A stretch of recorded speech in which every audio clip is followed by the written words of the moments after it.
Praise God. దేవునామానికి స్తోత్రములు. ఉదయకాలమందు ప్రభు యొక్క సన్నిధిలో ఈ విధంగా మనందరము ఆయన పాదముల యొద్దకు వచ్చి దైవ వాక్యమును ధ్యానించుట దేవుడు మనకు అనుగ్రహించిన గొప్ప కృప.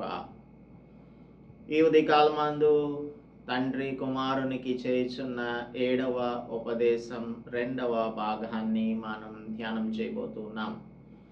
సామెతల గ్రంథం 4వ అధ్యాయం 20 నుంచి 27 వరకు రాయబడి ఉన్న ఈ ఉపదేశమును మనము ధ్యానించటం మొదలుపెట్టాం. నిన్నటి దినమందు 20వ వచనాన్ని ధ్యానం చేశాము. So when we were meditating on this, we talked about the importance of keeping the word of God in our hearts.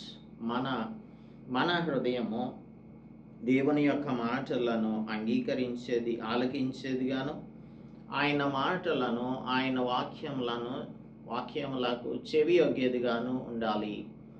వే సైడ్న పడిన విత్తనాలు, అలాగే థానీ బుషెస్ క్రింద పడినటువంటి విత్తనాలు, రాకీ సాయిల్లో పడిన విత్తనాలు, మంచి నేలను పడిన విత్తనాలు, ఈ 4 రకాలైనటువంటి విత్తనాలు ఏ విధంగా ఫలించాయి అనే దానిని గురించి మనం నిన్నటి దినమందు ధ్యానం చేశాం. So those who accepted the word of God had open ears and open hearts.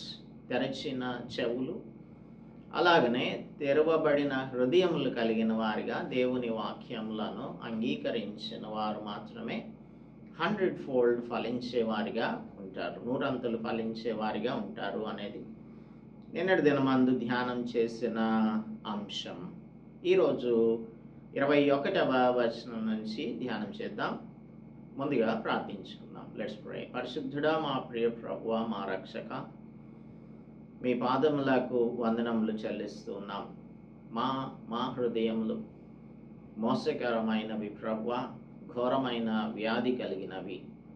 So if we invite you to have the throne of our hearts, మా హృదయ సింహాసనములను మీకు అప్పగించి మీరు దాని మీద ఆసీనుడై ఉన్నట్లయితే మాలో నుంచి ప్రవహించే జీవధారలు ఇతరులకు కూడా నాయన అవి ఉపయోగపడే విధంగా ఉంటాయి అనే విషయాన్ని మేము ఎల్లప్పుడూ కూడా మీ బిడ్డలంగా జ్ఞాపకం ఉంచుకొనుటకు ఈ ఉదయకాలము ధ్యానం చేస్తున్న మాటలు మా హృదయములలో మేము భద్రపరచుకొని మా జీవితములకు అన్వయించుకొనున్నట్లుగా మా ఎడల దయ చూపించుమని తండ్రి, ఇహలోక సంబంధమైన విచారాలు, ఐహిక విచారాలు, ధనమోసం ఏ విధంగా అయితే ప్రభువా మమ్మలను అణిచివేస్తాయి అని చెప్తున్నారో వాటిని మేము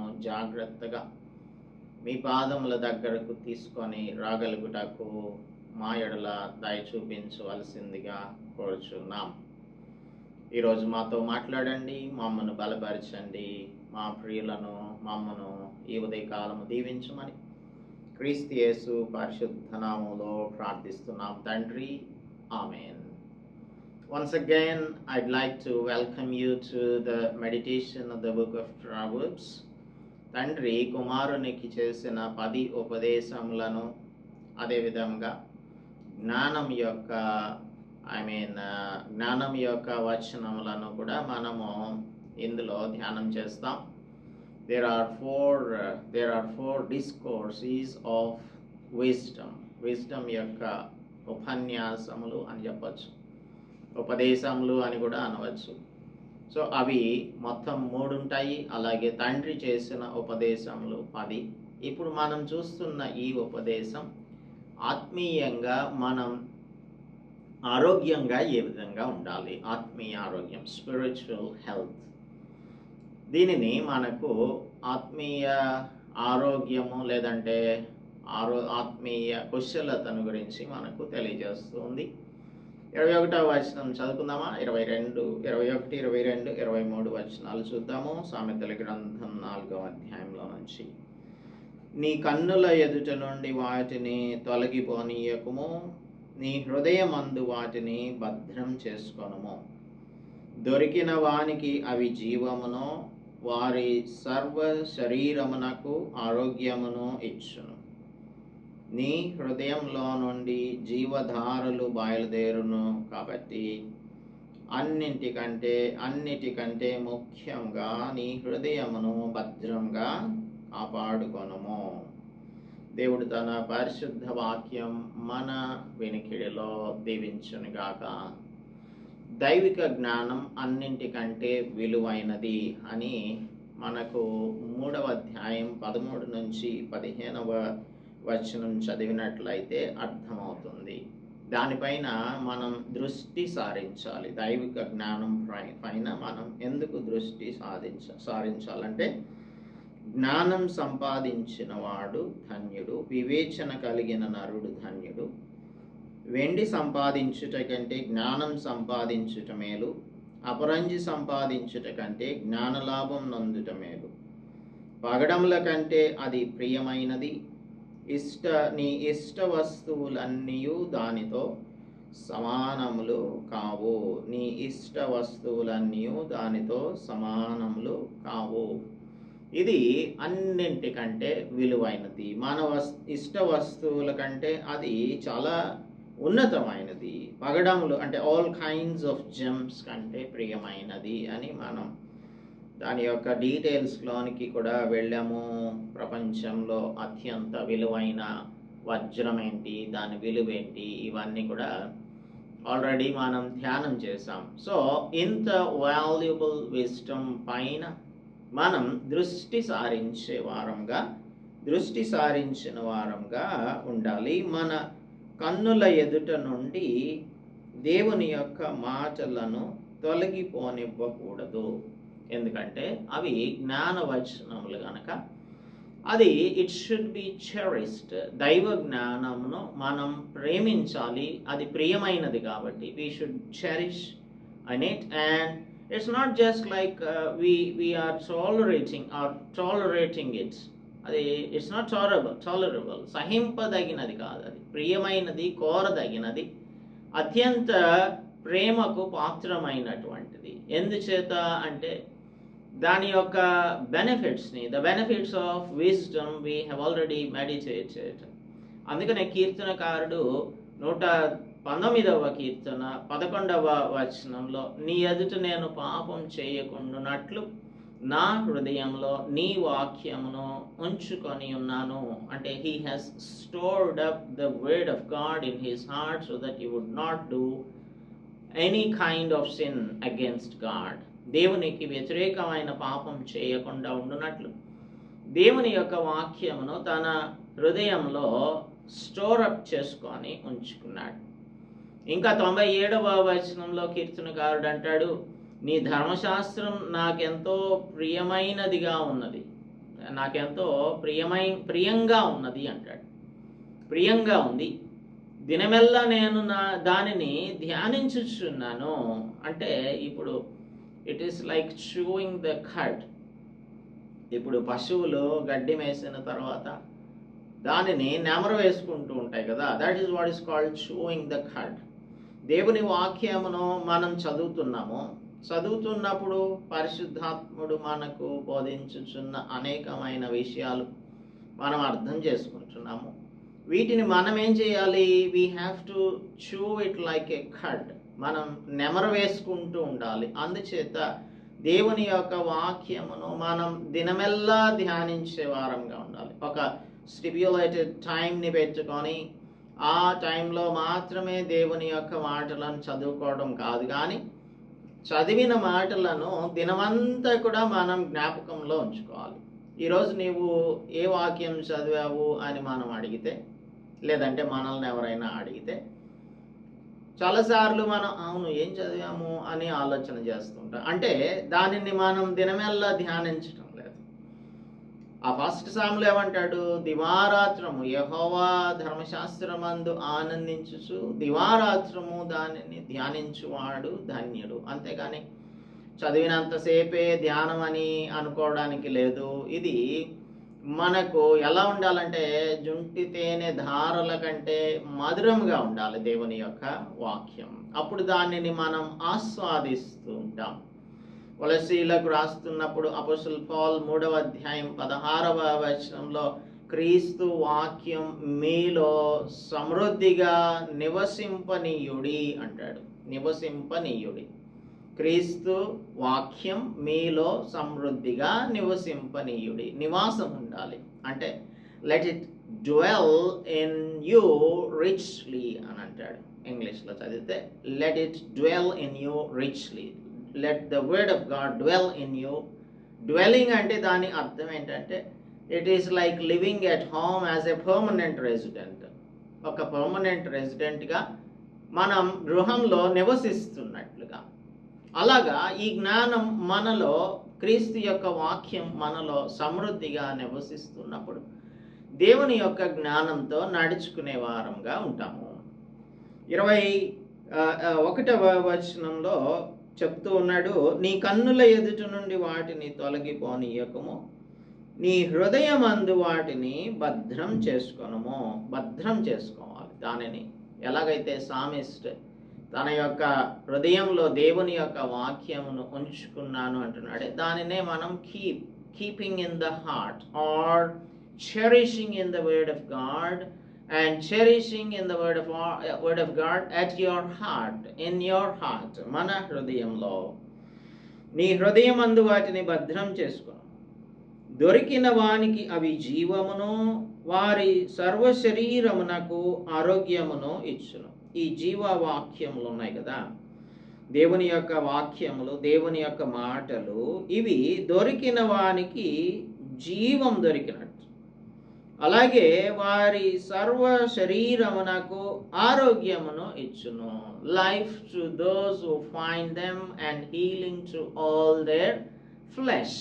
సర్వ శరీరమునకు ఆరోగ్యమును ఇచ్చును. రోమీయులకు రాస్తూ అపోస్తలుడు పౌలు 8వ అధ్యాయంలో రోమన్స్ చాప్టర్ 8 verse 12లో 8 and 12 చూద్దాం. 8 and 12 ఆఫ్ రోమన్స్. కాబట్టి సహోదరులారా, శరీరానుసారంగా ప్రవర్తించుటకు మనం శరీరమునకు రుణస్థులం కాము. మీరు శరీరానుసారంగా ప్రవర్తించిన ఎడల చావవలసిన వారై ఉందురు. శరీరానుసారంగా ప్రవర్తిస్తే మనం చావవలసిన వారంగా ఉంటాం. కానీ ఆత్మచేత శరీర క్రియలను చంపిన ఎడల జీవించెదరు. ఆత్మచేత శరీర క్రియలను చంపిన ఎడల జీవించెదరు. ఇక్కడేమంటున్నాడు? దొరికిన వారికి అవి జీవం. అంటే ఆత్మచేత నడిపింపబడతాం కనుక అది మనకు జీవాన్ని అనుగ్రహిస్తుంది. So this is life. క్రీస్తు యేసు నందు మనము సజీవులంగా ఎంచుకోవాలి. అటువలే మీరు ఇందులోనే ఏమంటున్నాడంటే, ఎలయనగా మనం మరల భయపడటకు మీరు దాస్యవాత్మను పొందలేదు కానీ దత్తపుత్రాత్మను పొంది ఉన్నారు. ఆత్మ కలిగిన వారమై అబ్బా తండ్రి అని మొరపెడుతున్నాము. మనం దేవుని పిల్లలమని ఆత్మ తానే మన ఆత్మతో కూడా సాక్ష్యం ఇస్తున్నాం. మనం పిల్లలమైతే వారసులం, అనగా దేవుని వారసులం. క్రీస్తుతో కూడా మహిమ పొందుటకు ఆయనతో శ్రమపడిన ఎడల క్రీస్తు తోడి వారసులము. అందుచేత మనం ఏం చేయాలి? మనం పాపం విషయమై మృతులంగా ఉండాలి. క్రీస్తు యేసునందు సజీవులంగా ఉండటానికి దేవుడు మనలను పిలిచాడు అనే విషయాన్ని ఇక్కడ అపోస్తలుడు పౌలు మనకు తెలియజేస్తూ ఉన్నాడు. అందుచేత మనం ఆత్మానుసారంగా జీవిస్తే శరీర క్రియలను చంపినప్పుడు మనం జీవిస్తాము. అలాగే మనకు ద్వితీయోపదేశ కాండంలో 32వ అధ్యాయం చూస్తే 46వ వచనం నుంచి 32:46 నుంచి చూస్తే 32:46 32 and 46 మరలా వారితో ఇట్లా నేను మీతో సాక్ష్యంగా నేడు నేను పలికిన మాటలన్నిటినీ మీ మనసులలో పెట్టుకొని మీ సంతతి వారు ఈ ధర్మశాస్త్ర వాక్యములన్నిటినీ అనుసరించి నడుచుకొనవలెనని వారికి ఆజ్ఞాపించి తిని. ఇది నిరర్ధకమైన మాట కాదు, ఇది మీకు నిరర్ధకమైన మాట కాదు, ఇది మీకు జీవమే, ఇది మీకు జీవమే. It is life unto you. It's not an idle word. నిరర్ధకమైన మాట, ఒట్టి మాట కాదు, ఐడల్ వర్డ్ కాదు, ఇది మీకు జీవమే. So man shall not live by bread alone but by every word that proceedeth out of the mouth of God. మనుషుడు రొట్టె వలన మాత్రం కాక దేవుని నోటి నుండి వచ్చు ప్రతి మాట వలన జీవిస్తాడు. ఆ మాటలను మన హృదయంలో భద్రం చేసుకున్నప్పుడు మనం బ్రతుకుతాం. We will live. So we will not live by bread alone, but we live by the word of God. దేవుని యొక్క మాట చేత మనం బ్రతికే వారంగా ఉంటాము. ఇది సర్వ శరీరమునకు ఆరోగ్యమునిచ్చును. సర్వ శరీరమునకు. It is talking about physical health, mental health and spiritual health. Physical, mental and spiritual health. అంటే holistic health. Holistic health అంటే పరిపూర్ణ ఆరోగ్యం, పరిపూర్ణ కుశలత కలిగిన వారంగా జీవిస్తాము. అంటే the promise of health here is not a magical talisman. ఇది ఒక అద్భుతమైన తాయెత్తు లాంటిదో లేకపోతే మంత్రించినదేదో ఉంటుంది కదా, తాడు లాంటిది అది అటువంటిది మాత్రం కాదు. It's not a magical talisman but you will have a healthier life style. దేవుని ఎరిగినటువంటి వారు ఈ లోకంలో ఫిజికల్ గాను, మెంటల్ గాను, స్పిరిచువల్ గాను సౌండ్గా ఉంటారు. హాలిస్టిక్ హెల్త్ని గురించి ఇక్కడ మాట్లాడుతూ ఉన్నాడు. ఎందుకంటే మన దేహం దేవుని యొక్క ఆలయం అని మనం తెలుసుకుంటాం. కొరింథీయులకు రాస్తున్నప్పుడు అపోస్తలుడు పౌలు ఏమంటున్నాడు? 1 కొరింథియన్స్ చూద్దాం. 1 కొరింథియన్స్లో మీ దేహం దేవుని యొక్క ఆలయం, 6వ అధ్యాయం చూద్దాం. 19వ వచనం నుంచి 6:19 నుంచి చూద్దాము. 6:19 మీ దేహం దేవుని వలన మీకు అనుగ్రహింపబడి మీలోనున్న పరిశుద్ధాత్మకు ఆలయమై ఉన్నదని మీరెరుగరా? అంటే అవును, దేవుని బిడ్డలైన వారు మాత్రమే ఎరిగి ఉంటారు. అప్పుడు మనం అర్థం చేసుకుంటాము, మనం మన సొత్తు కాదు, విలువ పెట్టి కొనబడిన వారం అని, మన దేహంతో దేవుని మహిమపరచాలి అని మనకు అర్థమవుతుంది. అప్పుడు మనం ఏం చేస్తాం? జారత్వం నాకు దూరంగా పారిపోతాం. ఎందుకు? ఇది దేవునికి సంబంధించినటువంటిది కానే కాదు అని చెప్పి. అప్పుడు మనకు ఫిజికల్ హెల్త్ ఉంటుంది. ఫిజికల్ హెల్త్ ఉన్నప్పుడు మెంటల్ హెల్త్ కూడా బాగానే ఉంటుంది. ఎందుచేతనంటే అనవసరమైన అఫైర్స్లోనికి మనం వెళ్ళం గనక, మనం దేవుని భయంతో జీవిస్తాము గనక, దేవుడు మన జీవితములలో, మన దేహములలో ఆయన నివసిస్తున్నాడు. ఆయనకు మనం ఆలయంగా ఉన్నాము కనుక మనం ఆయనను మహిమపరచాలి అనేదే దేవుని బిడ్డల యొక్క ఆశగాను, కోరికగాను, ఉద్దేశంగాను ఉంటున్నప్పుడు దేవుని మార్గములలో నడిచేవారుగా, జాగ్రత్తగా నడిచేవారుగా ఉంటారు. అప్పుడు సర్వ శరీరమునకు ఆరోగ్యము లభిస్తుంది. నీ హృదయంలో నుండి జీవధారలు బయలుదేరును. కాబట్టి అన్నిటికంటే ముఖ్యంగా నీ హృదయమును భద్రం చేసుకొనుము అని అంటున్నాడు. అన్నిటికంటే ముఖ్యంగా నీ హృదయమును భద్రం చేసుకో. ఇది మనకు వివిధమైనటువంటి ట్రాన్స్లేషన్స్లో వివిధ రకాలుగా ఉంటుంది. Above all else guard your heart, for everything you do flows from it. Everything you do flows from it. అంటే నీవు చేసే ప్రతిదీ కూడా నీ హృదయంలో నుంచి బయటకు వస్తుంది అని మనకు NIV బైబిల్ చెప్తుంది. అలాగే KJV చెప్తుంది, కింగ్ జేమ్స్ వర్షన్, కీప్ దై heart with all diligence for out of it or the issues of life. Issues of life. New King James Version lo, keep your heart with all diligence, for out of it spring the issues of life. So everything you do flows from your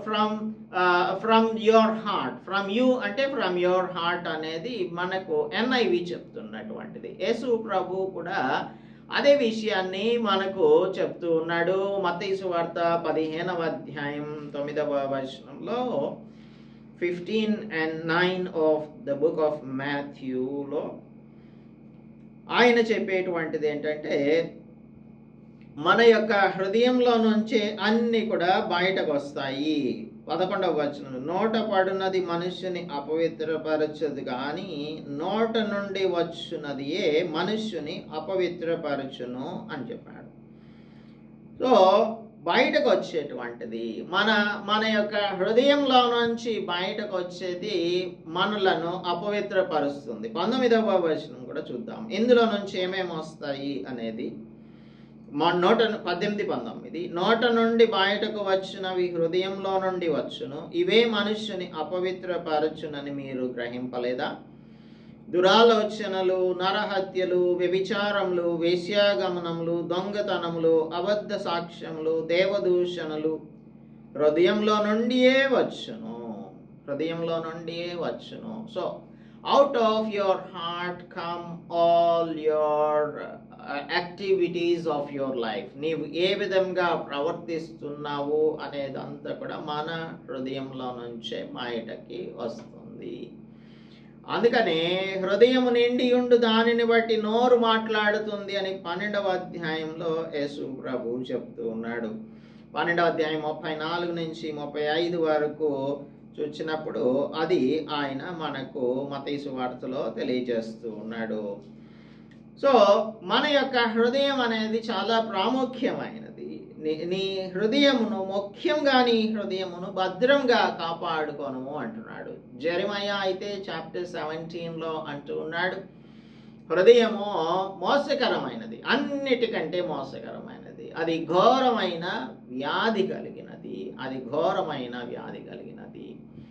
అందుచేత ఒక natural heart అంటే దేవుని ఎరుగనటువంటి వారి యొక్క హృదయం ఉంటుంది. It's a fountain of poison. All these things, దురాలోచనలు, వ్యభిచారములు, నరహత్యలు, ఇప్పుడు మనం చదివామే వేశ్యాగమనములు, ఇవన్నీ కూడా అందులో నుంచి ఫ్లో అవుతూ ఉంటాయి. They come out, they flow out. These are the issues of life. These are the issues of life. ఇప్పుడు మామూలుగా మనము ఆలోచన చేస్తే, బిబ్లికల్ పర్స్పెక్టివ్లో ఇప్పుడు మనం ఆలోచించాం. Let us think about the heart. మానవ హృదయం అనేది దానిలోని ఆలోచనలు, దానిలోని అభిప్రాయాలు, దానిలోని నిర్ణయాలు అన్నీ కూడా నిత్య జీవితంలో ఆచరణాత్మకమైన అవసరాలకు అవి మానవ హృదయం అనేది వీటన్నింటికి కూడా ఒక సేవకునిలాగా పనిచేస్తుంది. మానవ హృదయం అభిప్రాయాలు, తర్వాత ఆలోచనలు, నిర్ణయాలు, ఇవన్నీ కూడా మన జీవితంలోని ఆచరణాత్మక అవసరాలు, ప్రాక్టికల్ నీడ్స్ ఉంటాయి కదా, ఆ ప్రాక్టికల్ నీడ్స్ని ఇది ఇంప్లిమెంట్ చేసేదిగా ఉంటుంది హృదయం.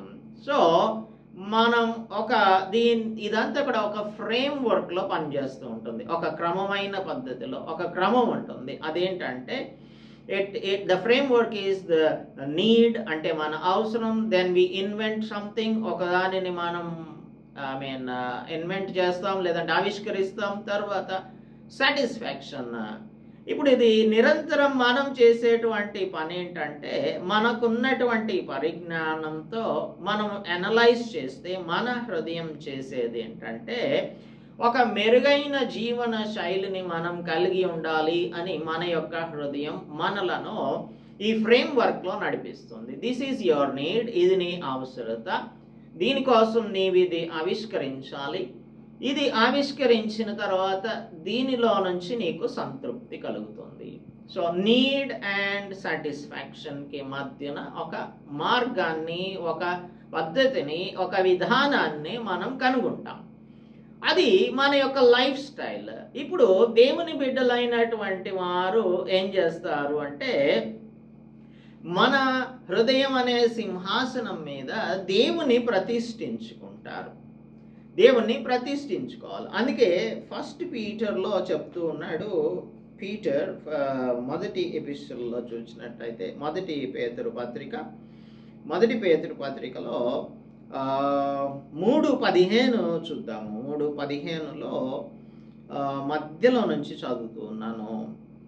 మీ హృదయముల యందు క్రీస్తును ప్రభువుగా ప్రతిష్ఠించుడి. మీ హృదయముల యందు క్రీస్తును ప్రభువుగా ప్రతిష్ఠించుడి. దేవుడు మనకి ఇచ్చిన జ్ఞానమును బట్టి మనం చేయవలసింది ఏంటంటే, యేసు క్రీస్తు ప్రభువును మన హృదయముల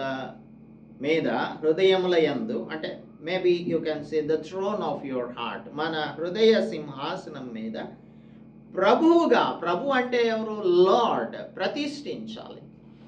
so when we keep, or when we ask Lord Jesus Christ to take over the throne of our heart, ఆయన మన సింహాసనం, హృదయ సింహాసనం మీద మీరు కూర్చోండి అని యేసు ప్రభువుని మనం ప్రతిష్ఠ చేసుకోవాలి. సో దేవుని బిడ్డలైనటువంటి వారు ఈ పనిని చేస్తారు.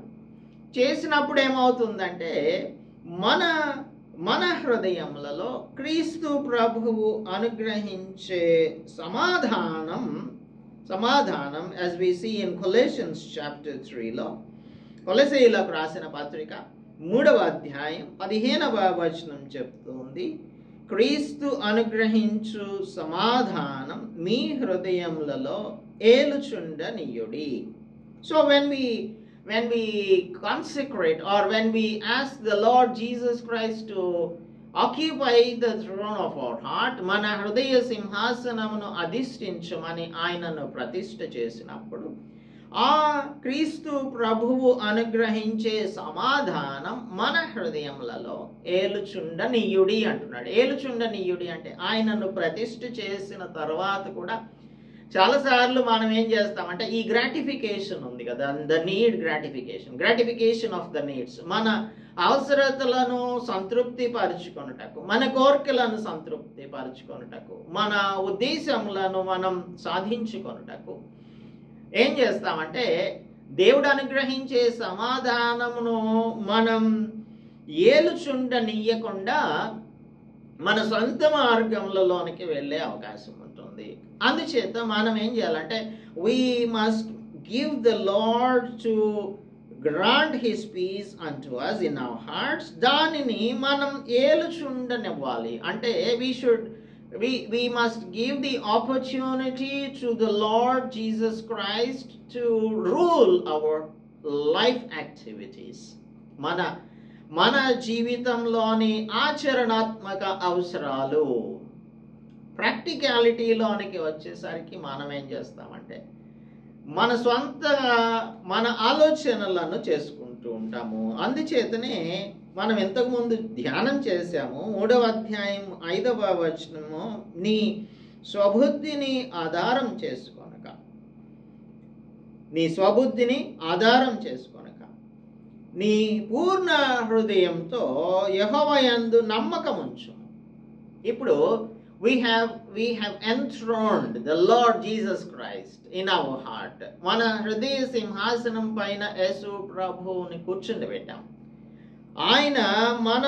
మనం నమ్మాలి, ఆయనను పూర్ణ హృదయంతో నమ్మాలి. అంటే it's not like you enthrone him and ask him to sit like that and do whatever you want.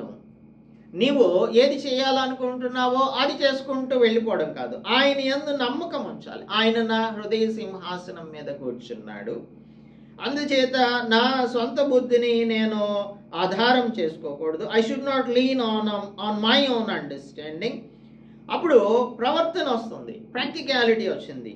నీ ప్రవర్తన అంతటి యందు ఆయన అధికారము నాకు ఒప్పుకోవాలి. So you have to give the lord the opportunity to rule your life, the whole life. నీ ప్రవర్తన అంటే ఇట్ ఈస్ యువర్ లైఫ్. నీ యాక్టివిటీస్, నీవు ఏ విధంగా మాట్లాడతావు, ఏ విధంగా నీవు పనులు చేస్తావు, ఏ విధంగా ఇతరులను ట్రీట్ చేస్తావు, ఏ విధంగా నీ సోషల్ లైఫ్ ఉంటుంది, పబ్లిక్ లైఫ్ ఉంటుంది అనేది దాని మీద ఆధారపడి ఉంటుంది. సో దేవుని యొక్క అధికారం నాకు ఎప్పుడైతే మనం అవకాశం ఇస్తామో, ఒప్పుకుంటామో, అప్పుడు దేవుడు మన త్రోవలను సరళం చేస్తాడు. So the way of your life or life style will be made straight.